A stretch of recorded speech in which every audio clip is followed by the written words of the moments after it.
Hi there, it's David, I'm the Resourceful Coach, and we're going to talk a little bit about driving today, and we're going to talk about some stats, and we're going to call it 2020 golf. Now, we're taking a little bit of the idea of the cricket game called 2020, but this is about two lots of 20% that can improve your game off the tee dramatically. We're going to talk about distance, we're going to talk about accuracy.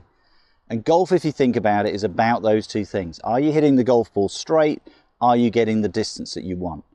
When you play into the green, that's ultimately what you want because you're going to the hole and the flag. But off the tee, it's about making sure you're getting that ball in play and you're getting the results you want to give you an opportunity to play the next shot. If it's, say, a par 4 onto the green, or a par 5 or a long par 4, get it down the fairway to be able to get your next one on the green. So really, really important for me that you get this shot. And just look at some stats to begin with. And I was sort of surprised at this. And it's interesting, this stat has got worse over the last few years, and it's the accuracy of golfers off the tee. And we've dropped now, probably as an amateur golfer, you guys are only hitting about 50% of your fairways. And that for me is going to make this game very, very hard. So let's just talk about that to start with. So the 20% increase, we want to get that number from 50% to 70%. And on average, you probably have 14 driving holes in a round of golf. We'll take the 4 par 3s out of the game. And every time you hit a ball in the rough, depending on your level, if you're a scratch golfer, say through to somebody shooting around about 100, you are losing on average between 0.2 and half a shot every time you go in the rough. The guys who are playing off scratch have more ability to recover better. The higher handicappers find it a little bit harder. So if we look at that and you think, well, I'm missing 7 fairways, then ultimately 7 times 0.2, the scratch golfer's losing about a shot and a half just by his accuracy being poor. By the time we get to the guy shooting near 100, he's losing nearly 3.5 shots around. And that doesn't include the tee shot that you might hit out of bounds, okay, or a lost ball. So anytime you do that, that's the equivalent really of losing 2 shots. So that might take your numbers up even more, and that may be why you're shooting 100. So this video really, really important that we're getting that ball on the fairway. Now the second thing we can look at is if we increased our distance by 20 yards, how would that improve our game? And on average, again, that's going to improve your hole, and this is all levels, so this is a consistent factor. You will improve by about 0.1 of a shot on that hole. And if we look at that over all the holes, so even if you end up in the rough, you're still going to be 0.1 better off than the 20 yards short in the rough. You're going to be 0.1 better off if you're 20 yards further up the fairway, if you're normally in the fairway. So that's another shot and a half. So our scratch golfer is going to gain about 3 shots if he can hit it 20 yards further and hit 20% more fairways. And our guy playing higher handicap, you're probably going to gain around about 5 shots. So again, a shot and a half for the distance, and again, approximately 3.5 for the accuracy.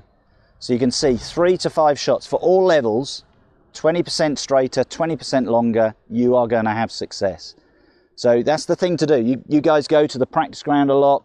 You go and use these top tracer machines at your driving ranges. Start to look at those numbers. But also start to look at what you're achieving on the golf course. Just make a little note when you play, how many fairways am I hitting? And then make a little note, what do I end up scoring on that hole? And is it costing you? So again, you're getting some feedback to what you want to do. So for me, I mean, I'm going to play it as a scratch golfer. We're on the 18th hole here at Corinthians.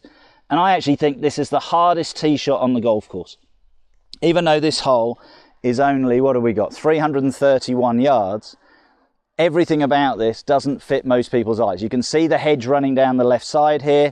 It's a very narrow fairway, and the fairway tilts probably a good 5 to 10 degrees from left to right. So majority of golfers probably hit a little bit of a fade. You're going to have to aim over the hedge to come back, and then you're going to land a left to right spinning shot on a left to right fairway. And when the fairway gets really hard, we go another couple of months on, and we get into sort of July and August, this fairway becomes really impossible to hit. Now for me, the perfect thing, we're going to go through this, is I hit a slight draw. So we're going to show you how to hit a draw, and the idea then is start to work out in your mind what's the best way to get that accuracy. So what creates a draw? Well, a drawing shot is a golf ball that starts right and then comes back to your target. Why do I want to hit this shot on this hole? Because of that fairway. If I can get the ball curving that way into the slope, the first 2 or 3 bounces won't be affected so much by the slope. Only when the ball runs out of energy will it be affected by it. So it's the best shot to play on this particular hole. The 9th hole, which the tee is over there, we have 2 different tees. You play more up the bank, so actually hitting a fade isn't as bad. But again, if you could hit a straight or drawing shot, it would favour you.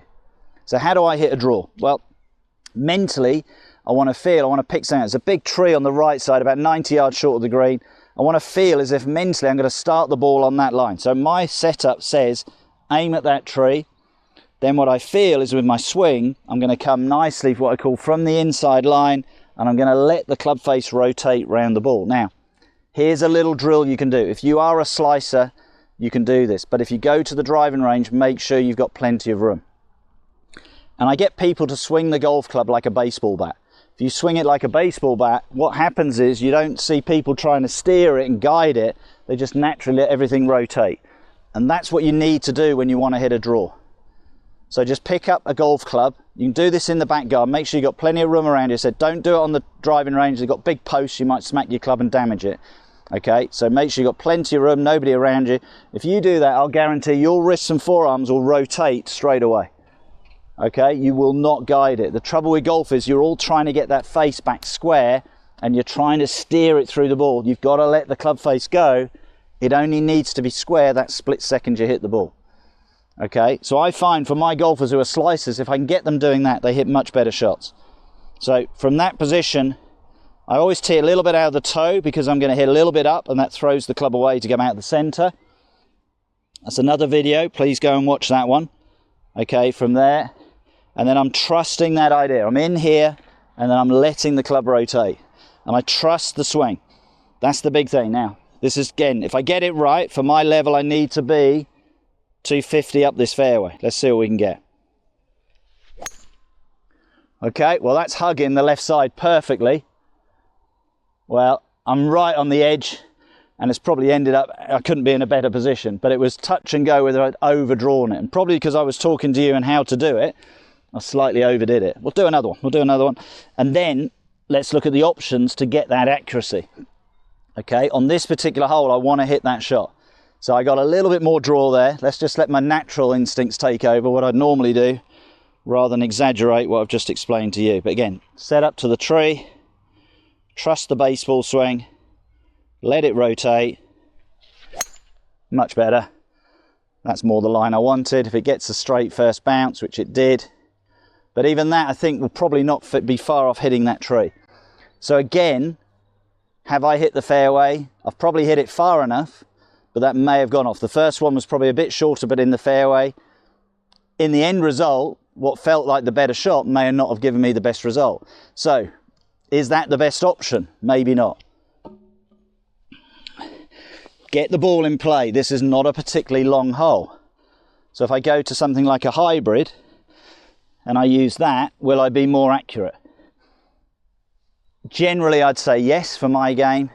I'm going to lose a little bit of distance for this club, but I'm going to get the accuracy. So look at what we said. Going into the rough could cost me, as a higher handicapper, half a shot every hole. So that's why I need you to go and look at your own stats and work out what you're gaining or losing off the tee, and physically make sure that if you think, well, I'm missing too many fairways, create a fairway finder, get it in play. So this is more now mentally, as an 18 handicap golfer, get the ball in play. I'm still thinking of the baseball swing with my hybrid. And because of the height that's got, it's going to land on that fairway softer. So it didn't get such a big bounce to the right. So again, that's just experience of what I'm doing and gaining the shot there. That gives me a pretty good opportunity to get the ball near the green. Worst case scenario, make a bogey, which is fine if I want to shoot 90. So we're just looking at your options, and this is the big thing. I'm a massive believer you've got different options, different ideas of what you need to do as an individual to develop your game. There's not just one method. Okay, so the first drive with my driver was great and I got a little bit fortunate, but this one feels like I'm always going to hit the fairway. I want to get that number up, and then in time, maybe then I'll look at the power to then get the success of the results that I want to get me closer to that scratch. But again, that lovely high flight, I like that. When it lands, yeah, that one's kicked perfectly. First bounce was nice and straight, then I could see it start to take the camber of the fairway. It will hold on to the right side of the fairway at the moment, but it's that importance, this 20-20 idea. Hit 20% more fairways and you are going to save a lot of shots, okay? Ranging from 1.5 to 3.5 shots around. Hit it 20 yards further and you might gain 0.1 of a shot on every hole. So that could be another 1.5 shots. So we're looking at around about 3 for that scratch golfer to 5 or 6 for that golfer shooting around about 90 to 100. But more important, the biggest thing I want you to make sure you're doing is do not lose any golf balls. Nobody ever says this to you, but every time you lose a ball, it's costing you 2 shots. If you lose 5 balls in a round and you shoot 100, that's 10 shots. Get rid of that, you've just shot 90. Okay, so that's really important. But take on this 20-20 idea, hit 20% more fairways, 20 yards further, and that number, your score, will come tumbling down. I hope you've enjoyed today's video, a little bit about driving, getting the ball in play. If you have, please subscribe to the channel, press the little bell for notifications, share it with your friends, and I look forward to seeing you soon.